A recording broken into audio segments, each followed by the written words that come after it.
আমরা সকলে দুইটা হাত তুলে মদিনাওয়ালাকে দেখে আমরা যে খুশি। নারায়ে তাকবীর, নারায়ে রিসালাত, নারায়ে গাউসিয়া। আমাদের গাটে গাটে ওই নবীজি আমাদের দরকার, বলেন ঠিক কিনা? যে নবীজি আমাদের জীবনে দরকার, আমাদের মরণে দরকার, যে নবীজি আমাদের কবরে দরকার, যে নবীজি আমাদের মিজানে দরকার, যে নবীজি আমাদের ফরসিরাতে দরকার, যে নবীজি আমাদের মিজানের পাল্লায় দরকার, যে নবীজি জাহান্নামের গেটে দাঁড়িয়ে দাঁড়িয়ে চোখের পানি ছেড়ে ছেড়ে আমার আল্লাহর দরবারে ফরিয়াদ করবে আর বলবে, মালিক আমার গুনাহগার উম্মতদেরকে তুমি বিনা হিসাবে জান্নাতে দিয়ে দাও, বলেন সুবহানাল্লাহ। ওই নবীর দরকার আছে না নাই? ওই নবীর যদি দরকার হয়, যে নবী জীবনে দরকার, মরণে দরকার, কবরে দরকার, মিজানে দরকার, হাসরে দরকার, ফরসিরাতে দরকার, যে নবী হাসরের ময়দানে সমস্ত নবীগণ ইয়া নাফসি ইয়া নাফসি বলে কাঁদবে, নিজের চিন্তায় পেরেশানি হয়ে মগ্ন থাকবে, আল্লাহর দরবারে ফরিয়াদ করবে, নিজের জন্য পেরেশান থাকবে। ওই দিন হাসরের ময়দানে আমার আপনার নবী নিজের জন্য কোনো টেনশন নাই, নিজের জন্য কোনো পেরেশানি নাই। আমার আপনার নবীকে আমার আল্লাহ সুপ্রিম পাওয়ারের মর্যাদা দান করেছে। কাল হাসরের ময়দানে আমার আপনার নবী উম্মতের জন্য চিন্তায় থাকবে, বলেন ঠিক কিনা? ওই নবীর মহব্বত ভালোবাসার দরকার আছে না না? আমার আপনার নবী জীবনের প্রত্যেকটা ঘাটে ঘাটে আমার আপনার নবীর দরকার আছে না নাই? ওই নবীকে মহব্বত ভালোবাসার দরকার আছে না নাই? যেই নবীজি আমার আপনার মায়ের নবী, কেমন নবী, রহমাতাল লিল আলামিন। আমার আপনার নবীকে আল্লাহ রাব্বুল আলামিন 18,000 মাখলুকাত 80,000 আলমের জন্য রহমত বানায়া জমিনের মধ্যে প্রেরণ করেছে, বলেন ঠিক কিনা?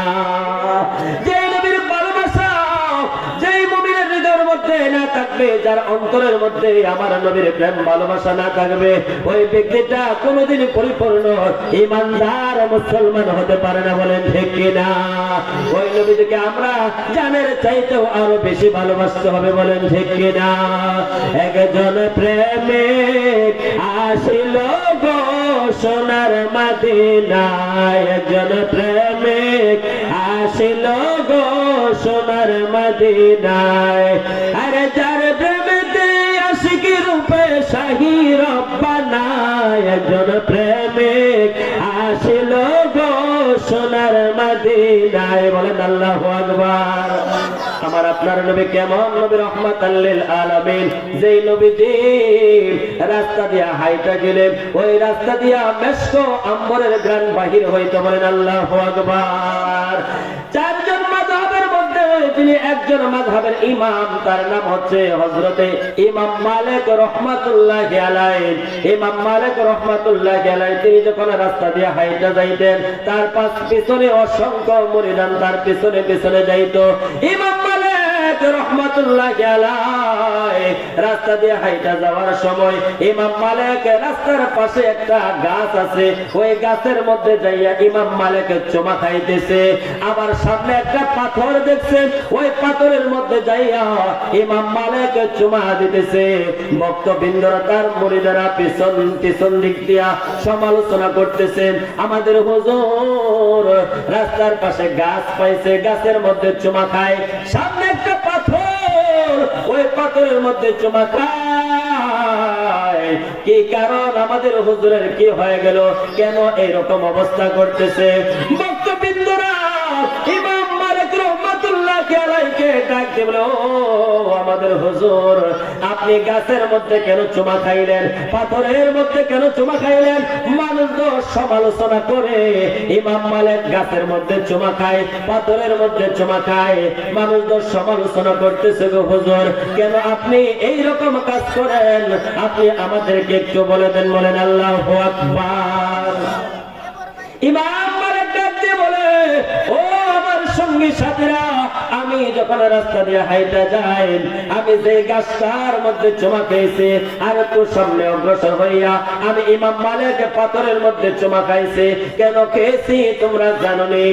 এই রাস্তা দিয়া আমার দিনের নবী মুহাম্মদ মুহাম্মদ মুস্তাফা সাল্লাল্লাহু আলাইহি ওয়াসাল্লাম এই রাস্তা দিয়ে যাওয়ার সময় এই গাছ আমার নবীকে সালাম দিয়েছে, ওই গাছ আমার নবীকে দেখেছে, এই জন্য গাছের মর্যাদা বেশি। সেই জন্য আমি ইমাম মালিক ওই গাছকে চুমা দিয়েছি। বলেন আল্লাহু আকবার। ইয়া রাসূলুল্লাহ, ইয়া হাবিবাল্লাহ, যেই নবীকে গাছ দেখেছে, গাছে সালাম দিয়েছে, ওই গাছের মর্যাদাও আমার আল্লাহর দরবারে অনেক বেশি। বলেন ঠিক কিনা? এবার ইমাম মালিক যখন আরেকটু সামনে অগ্রসর হইল, এবার বলতেছে ভক্তবৃন্দরা, হুজুর আপনি পাথরের মধ্যে কেন চুমা খেয়েছেন, আপনি আমাদেরকে একটু বলে দেন। ইমাম মালিক রহমাতুল্লাহ আলাইহি ডাক দিয়ে বলে, এই আমার সবার সঙ্গীরা, আমি ইমাম মালিক পাথরের মধ্যে কেন চুমা খেয়েছে তোমরা জানো নি? ওই পাথরের মধ্যে আমার নবীজির নূরানি কদম মোবারক পড়েছে। বলেন আল্লাহু আকবার। এই পাথরের মধ্যে আমার মায়ার নবীর নূরানি কদম মোবারক যখন পড়েছে, ওই পাথরটা আর সাধারণ পাথর না, ওই পাথরের মর্যাদা আমার আল্লাহর দরবারে অনেক বেশি। বলেন ঠিক কিনা? ওই পাথরের মধ্যে আমার নবীর পায়ের কদম মোবারক পড়ার কারণে ওই পাথরকে আমি ইমাম মালিক চুমা খেয়েছি। বলেন আল্লাহু আকবার। পাথর আমার নবীজিকে দেখছে, পাথরের উপরে আমার নবীজির কদম মোবারক পড়ছে, এই কারণে পাথরের দাম বেড়ে গেছে। গাছ আমার নবীজিকে দেখছে, গাছ আমার নবীজিকে সালাম দিছে, সেই জন্য গাছের দাম বেড়ে গেছে। ইমাম মালিক গাছ নবীজিকে দেখার কারণে, পাথর নবীজিকে দেখার কারণে পাথর আর গাছের মর্যাদা বেড়ে গেছে। ইমাম মালিক বলতেছে, সেই জন্য আমি গাছ এবং পাথরকে এত সম্মান করলাম, মর্যাদা দিলাম। বলেন না সুবহানাল্লাহ। তো যেই নবীজিকে দেখার কারণে গাছ আর পাথরের মর্যাদা যদি এত বেশি হয়ে যায়, আমার নবীর মর্যাদা আল্লাহর দরবারে কত, তার কোনো তুলনা